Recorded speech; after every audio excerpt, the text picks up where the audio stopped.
Bismillah. Assalamualaikum warahmatullahi wabarakatuh. Bismillahirrahmanirrahim.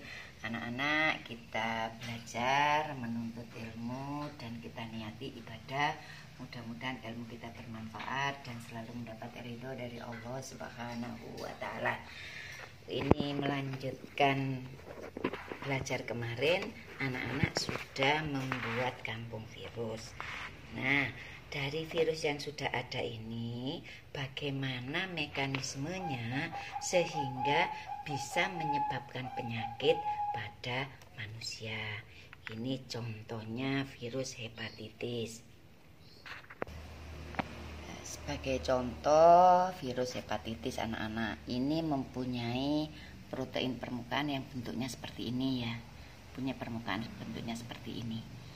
Nah, bentuk seperti ini, protein permukaan ini dari virus itu ada kesesuaian dengan reseptor pada manusia. Nah, kesesuaian inilah yang menyebabkan suatu virus bisa masuk ke dalam sel manusia dan menyebabkan penyakit pada manusia. Ini anak-anak, saya buat model sel manusia. Jadi saya membuat contoh model sel pada manusia. Ini aslinya bentuknya itu 3 dimensi. Saya potong separuh. Nah, saya anggap ini sel yang dibelah. Ini ada 3 macam saya sediakan. Yang pertama, yang kedua, dan yang ketiga.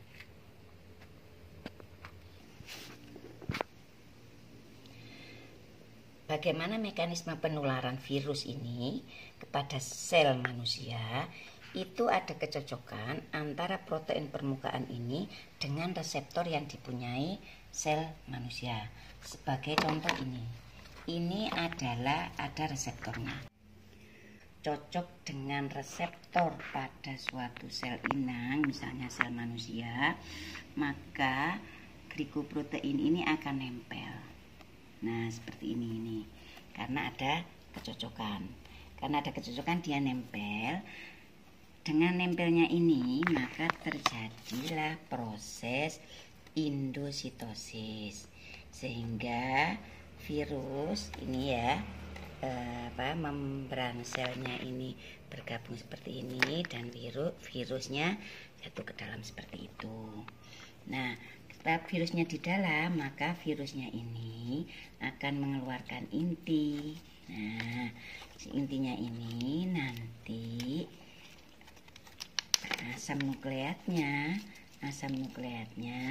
akan bergabung ke asam nukleat di dalam inti sel inang, sehingga pengontrolan di dalam sel inang itu dikendalikan oleh asam nukleat sel virus.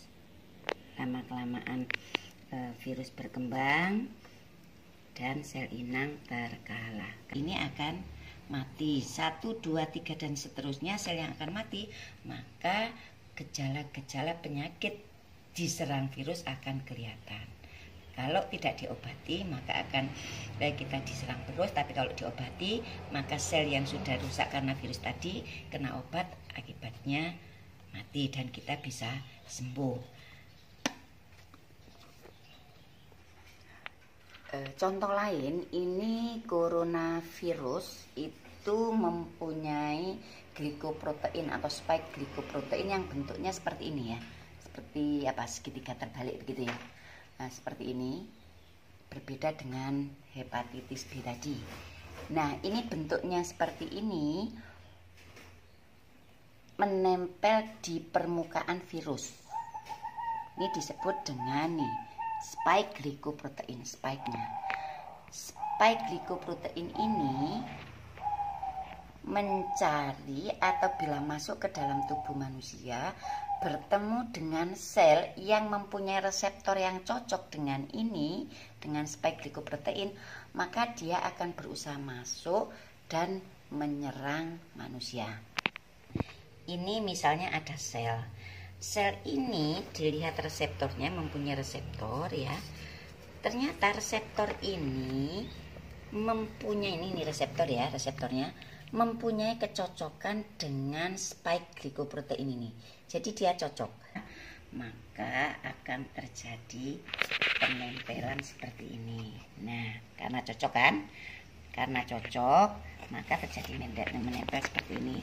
Karena menempel, akibatnya terjadi endositosis, ya, membrannya fusi, terus melipat ke dalam begitu sampai virusnya masuk ke dalam sel inang. Seperti itu, namanya seperti itu. Nah, ketika masuk dalam sel inang, nanti virus akan mengeluarkan intinya, dan intinya ini terdapat asam nukleat, nanti akan bergabung dengan asam nukleat yang ada di inti sel inang atau inti sel manusia. Maka kegiatan atau aktivitas di dalam sel dikendalikan oleh virus. Tuh. Nah, spike protein suatu virus itu khas, dan reseptor yang diserang pun juga mempunyai kecocokan yang khas. Misalnya coronavirus ini cocok dengan reseptornya sel ini ya, sehingga bisa masuk dan menyerang. Belum tentu atau tidak cocok menyerang di sel yang lain. Seperti ini, dia nggak bisa masuk. Nah, begitu juga dengan sel ini. Nah, kalau seperti ini juga kalau dilihat, nah, nggak bisa masuk. Sehingga memang ada kecocokan antara spike proteinnya virus dengan reseptor pada sel manusia. Contoh berikutnya, virus herpes. Virus herpes ini yang kemarin saya katakan seperti paku terbalik ya, seperti paku terbalik seperti ini. Nah, herpes ini akan mencari sel yang mempunyai reseptor yang cocok dengan dia. Contohnya ini ada reseptor, terus ada yang cocok dengan dia. Nah, ini kan cocok ya. Ketika terjadi kecocokan seperti ini, maka virus herpes tidak endositosis, tetapi membrannya bergabung. Selanjutnya isinya dikeluarkan ke dalam sel inangnya. Nah, selanjutnya inti ini akan mengeluarkan nukleat bergabung dengan asam nukleat dari sel inang, sehingga aktivitas dari sel ini dikendalikan virus. Yang membrannya ini tadi akan melebur antara, terjadi fusi ya, antara virus dengan sel inang. Jadi terjadi fusi seperti ini. Spike protein atau glikoproteinnya virus herpes itu tidak bisa juga menyerang ke yang lain. Karena apa? Karena tidak cocok dengan reseptor sel yang lain. Seperti ini juga nggak cocok. Nah, memang spesifik kerjanya seperti itu. Anak-anak, reseptor yang kita bikin ini ya, dengan virusnya kita displaykan ya, kita pajang juga di kampung virus berdampingan seperti ini.